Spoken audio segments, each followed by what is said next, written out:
Alright everybody, welcome back to the channel. Today I will be showing you how to camouflage your tank and make it look like one of those tanks that would normally be around $500 to $600 and just saving a lot of money. So, as you can see, I got my Tiger 1.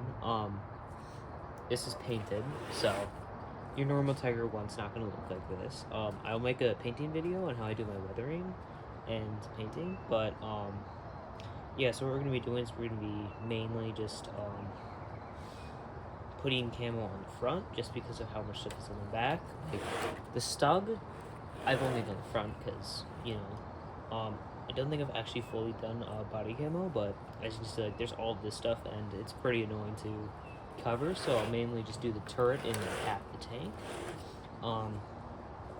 It doesn't really matter how you do it. I mean, I feel like it'd be easier if you didn't have all these decals on, but they're already on, so I'm not going to take them off. But yeah, so what we're going to start off is the base layer. This is just like a Halloween cloth from the dollar store.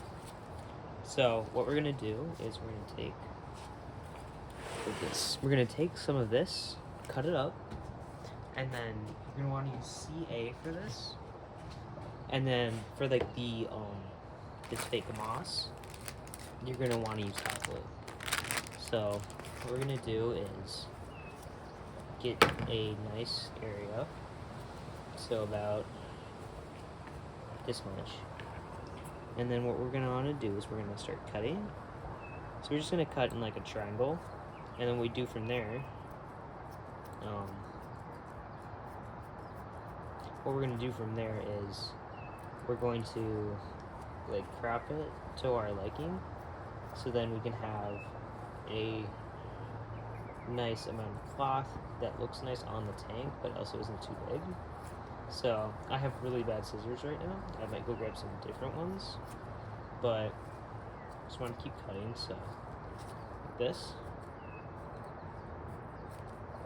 Okay, so we have this bundle of cloth, which is a pretty nice size, so you can bundle it if you want. So like, you can have it like that and then have it in clumps, but I'm going to keep mine spread out a little bit. So what I'm going to do first is I'm going to flatten it out. So like this. Okay. So like this. So I want to be able to see all the cloth that I have to work with. So this is a really bad piece.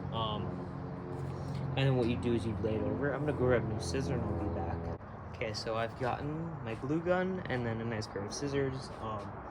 You're gonna want more cloth cutting scissors, because normal scissors might work, but it's pretty hard to cut with. So what we're gonna do is we're gonna lay this back out and then make sure it's all flat. So basically we want to find the end corners of this. Like that. This is it stretched out. And move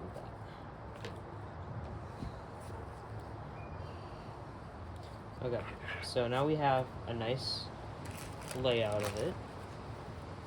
So we're gonna start cutting. And when you cut, you're gonna want most of the cloth to be at the very back of the scissors, just because it cuts nicer. And yeah, so now that we have this cut out, we're gonna do sort of measurements. So I'm gonna actually take the shovel off, like that. So certain decals I'll take off just because they're more delicate, and then you can twist the turret without battery. It's just a bit, I don't like doing it. It doesn't feel the best to do it to the tank, just because of you're like really moving the gears. But okay, so we're gonna take this over, put it over here like this, and then find what we like. So that doesn't look too bad. So what I'm gonna do is with the general space of it, so I'm gonna cut.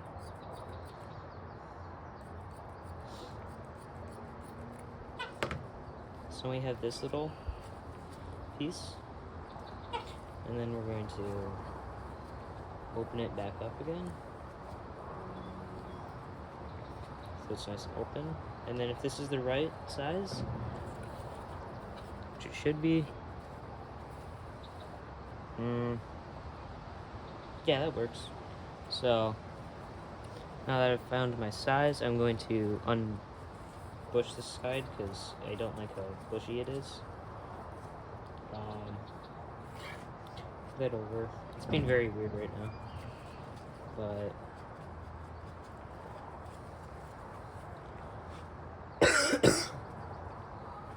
yeah, so that's good. So we're gonna put it again just to get it kind of fine-tuned.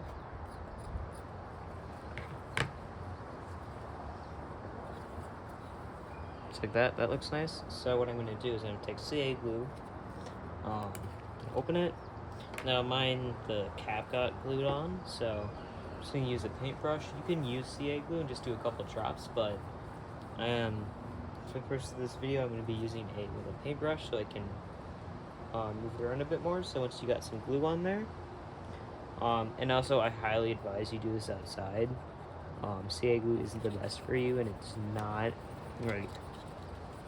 It doesn't make you feel the best, so I really advise that you use gloves so you don't like get your fingers glued together, and then also just do this outside or in an aired out area.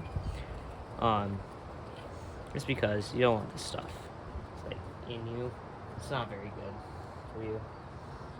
But just keep doing some drops, get everything glued down. You don't need to get like every single spot of the tank glued down, just a little bit to the point where all of this can stay. So we have that, and then I'll cut off some of the extra ends, but first we want to make sure we get all of these little bits on the side. Just like that. Alright, so now that we have that, we're going to trim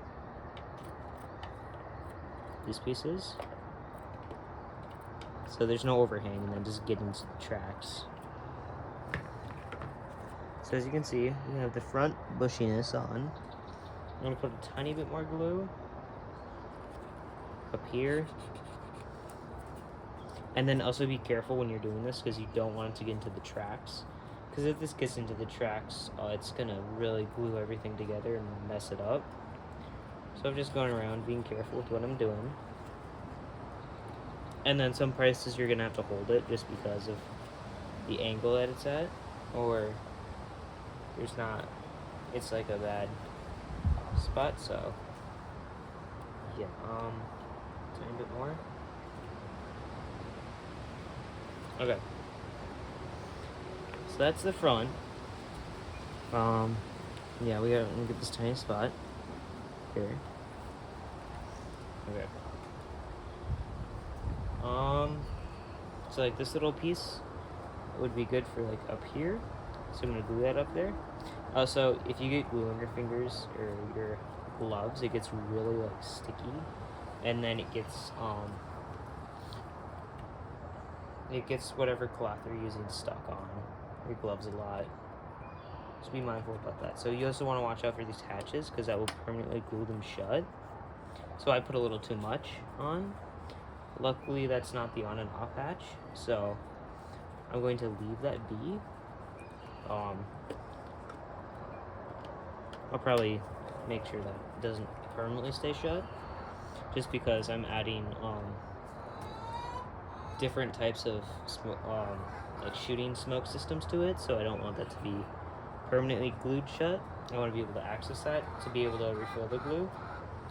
Okay. Take a bit more. Tip it in. Okay. Just go side to side. So that's nice and spread out. Do one more.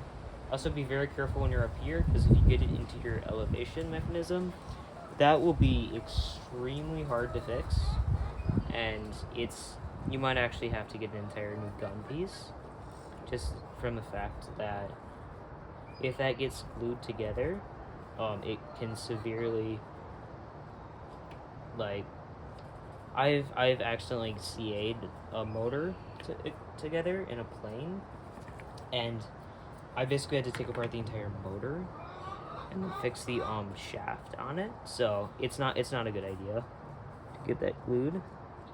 And so that's nice and pushed up. Now I want to do a little bit at the front. You also want to watch out for the laser tag sensor. So it tends to be right there. So I'm going to put it on the other side.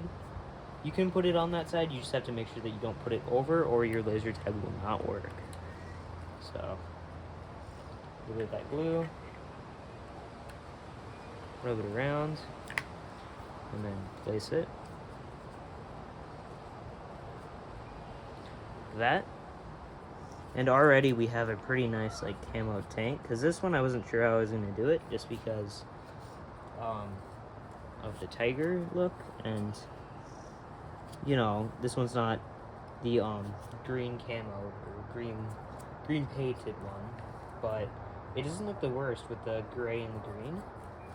And then I'm also gonna add bush, like little bush pieces too. But yeah, so I'm gonna keep doing some more. So you don't want a ton of glue on either. Just make sure you put it where it's not gonna drip in onto motors, because if this got into like the driving motors, that would be, I don't even know how you get that fixed. Okay, so you want to grab some of this, just because there's gonna be some parts that don't want to fully go down because it's just overlapping so much. So just gonna cut a little bit and then place it where I missed some gaps. So here, and then place it down. And then yeah, so this is a shorter form tutorial. I'll go through and show you the final product, but yeah, and then at the end I'll also show some examples of what a fully done one would look like, and I'll show you the other ones that I can't. Alright, so here's the stub. I do like the camoing on this one, even though that I don't like doing the German tanks as much, just because I feel like their gray color looks nicer, but this one does look pretty nice with its camoing. I didn't do much back here because I'm going to put like supply crates and stuff in sandbags. But besides that, this is the Stug. Next we have the Bulldog. This was the first camoing I ever did with the tank. As you can see, it's more bushy. We got sandbags there, rusted. So these are the metal buckets that they sell, and then that's rusty paint. And then back here we have the storage with ammo, but this is kind of what I'm gonna do with the Stug back here. And then this is the KV1. This is mainly just the bushes, but I do like how I made this one look. This one's more or less the fully camoed, but it's mostly just the bushes, and yeah. Hope you guys enjoyed today's video. There will be another video coming out later about painting, so how to make it look weathered like this and look nicer than the older color. But yeah, if you guys liked today's video, please like and subscribe, and I will see you in the next one.